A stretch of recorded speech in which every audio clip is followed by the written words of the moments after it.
A new tool in the fight against COVID-19 has been given the green light by the FDA as the U.S. faces a major spike of infections ahead of the holidays. The agency authorized Pfizer's antiviral pill to treat COVID-19 for emergency use. Early data suggests the drug, called Paxlovid, is effective against the fast-spreading Omicron variant. The new strain was first detected in the U.S. on December 1st. It has now spread to all 50 states, as well as Washington, D.C. and Puerto Rico. Nancy Chen leads our coverage from New York City. Here in New York, average new daily COVID cases are up nearly 500% in just 3 weeks. The demand for testing is so great that CityMD, a major healthcare provider here, has temporarily closed nearly 20 locations because of staffing issues. Pfizer's COVID pill is the first at-home treatment for coronavirus, and it's a promising one. It's aimed for those who are at risk and shown to be nearly 90% effective in preventing hospitalizations and deaths if taken within 5 days of experiencing symptoms. As quickly as Pfizer gets the pills manufactured and delivered, we will immediately provide them to states and jurisdictions for distribution. But there are also snags, as 2 of the most common monoclonal antibody treatments that doctors have depended on are unlikely to be effective against Omicron. Israel is now trying to get ahead of the Omicron surge by approving a 4th vaccine dose for those over 60. But even as the Biden administration promises to send out 500 million at-home testing kits, it's not soon enough, with Walmart and Amazon limiting the amount people can buy. There were long lines today outside libraries in the nation's capital for take-home tests. Washington, D.C. is also implementing proof of vaccination requirements for indoor venues like restaurants and bars. California is mandating boosters for all healthcare workers. This as the Omicron variant continues to rise exponentially. The dramatic increase of Omicron in just the past week is seen here, not only taking over as the dominant strain, but creating a surge engulfing the entire Northeast, Midwest, and much of the Southwest. It's also leading to more holiday chaos. Florida's Gator Bowl is the first major New Year's bowl game in jeopardy, as Texas A&M dropped out because of a COVID outbreak. Still up in the air, New York City's ball drop. I'm going to encourage everybody to be smart. This is an outdoor event. It is something that I don't see a reason why it couldn't go on. You can take a deep breath for me. For those on the front lines, new dread. What is the fear of what could happen? It's really the unknown. We are in a perfect storm. Mary Ellen Coaches-Rouliard is the chief nursing officer at Michigan's Beaumont-Dearborn Hospital, where the ICU's capacity remains at 98%, and the U.S. military has deployed a team to help with staffing. To be here now, it really gets us down. I think if we can get more people vaccinated and with their boosters, that will help us get through this surge, as well as any future surges that come. The first federal emergency COVID testing site has opened here in New York City. Meantime, some good news from overseas. In South Africa, where Omicron was first detected about a month ago, cases are now dropping very quickly. It's too soon to tell if that will happen here, Elise. Nancy Chen, thank you. Despite the wave of new coronavirus cases, tens of millions of Americans are proceeding with their holiday travel plans. TSA has screened nearly 10 million people at airports across the country over the last 5 days. Those numbers near pre-pandemic levels. Mark Strassman reports. Bundling up with PPE for the holidays. It's beginning to look a lot like our first COVID Christmas. Everywhere you go.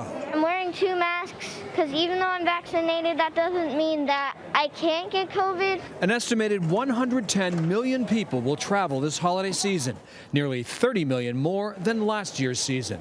AAA says traveling's almost at 2019 pre-pandemic levels. Without a doubt, people have more confidence with the vaccines and the boosters. 6 million will fly, many of them skittish, packing their Omicron trepidation with their toiletries. We also have HEPA filters on our airplane, which really keep the air quality a high quality. They're emergency room equivalent. Maybe so, but the airline's top medical advisor warns with Omicron's high transmissibility, airline passengers are 2, even 3 times more likely to catch the virus than with Delta.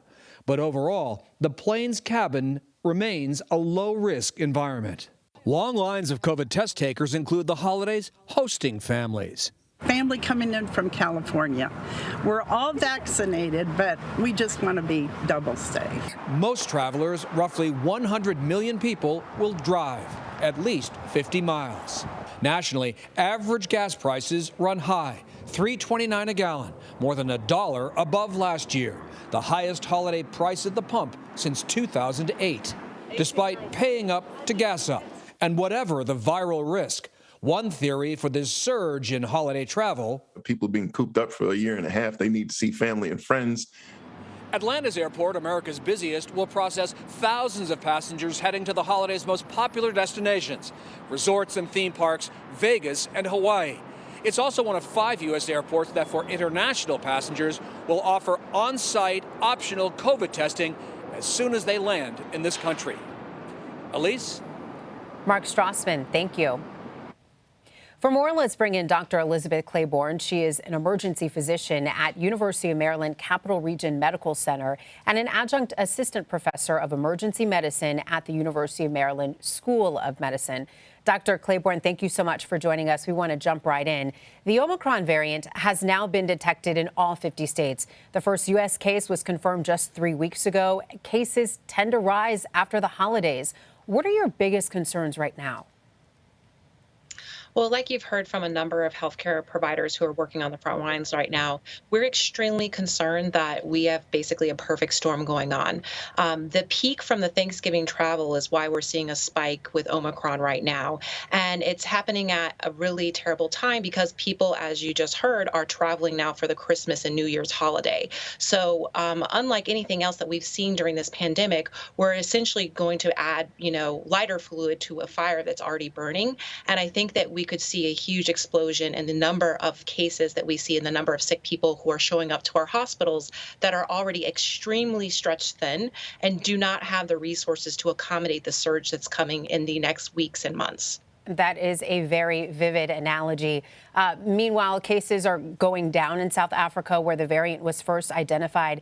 Experts there suggest the country has passed its peak of new Omicron cases. Could we see a similar trend here? I think that some of the data coming out of South Africa is encouraging in the fact that we've seen them kind of go through a full cycle and peak within about a month's time. However, the situation in the United States is completely different because the spike that they had there was not being accelerated by travel around the holidays and certainly wasn't dealing with the numbers, the millions of people that we have in the United States that are traveling both nationally and internationally. So although I think that that data is promising, I do not think that it provides any assurance that we are going to exit this particular surge in the United States quickly because there are so many unknown variables that are attributed to people traveling during the holidays that could definitely exacerbate this problem for some time.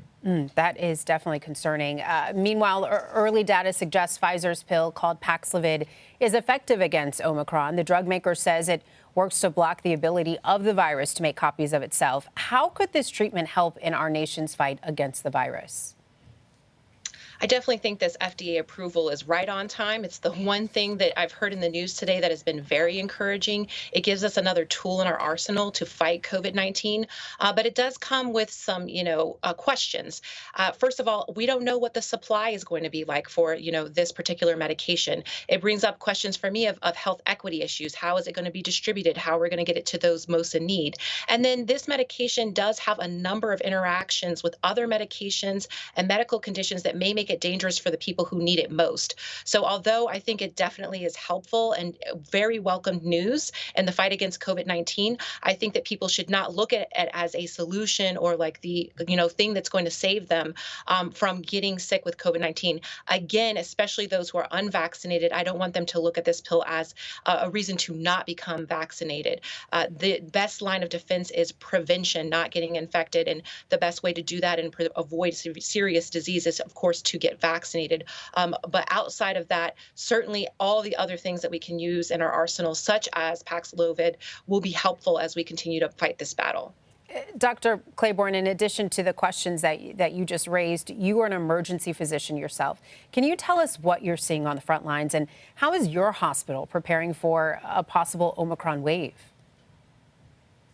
Yeah, so I'd like to preface this question with definitely reminding people that us who have been working on the front lines for, nearly 2 years now are fatigued and we are already stretched thin.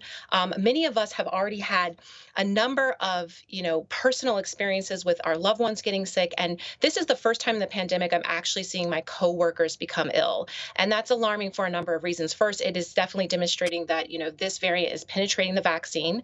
Now, I think the good news is those who are getting ill, including, fellow doctors and healthcare providers, usually have mild symptoms, but that doesn't mean that they can't, go to work. And so I think the huge concern that I have is that we are going to basically run out of people to take care of the ill.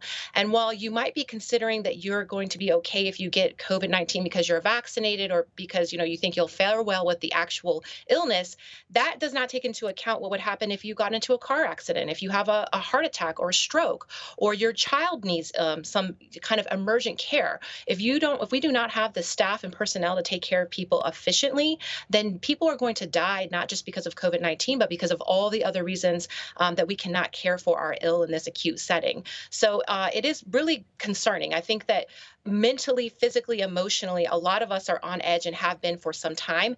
And this is just really kind of a devastating blow to occur during the holidays. So I encourage everyone, in addition to doing what you can do to protect yourselves and your family, please be mindful of your healthcare workers when you are interacting with them. Be patient with them and remember that they are very stressed and going through a lot, both personally and professionally at this time.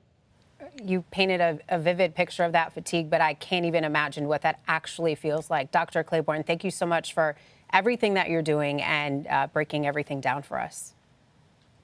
You're welcome. Happy to do it.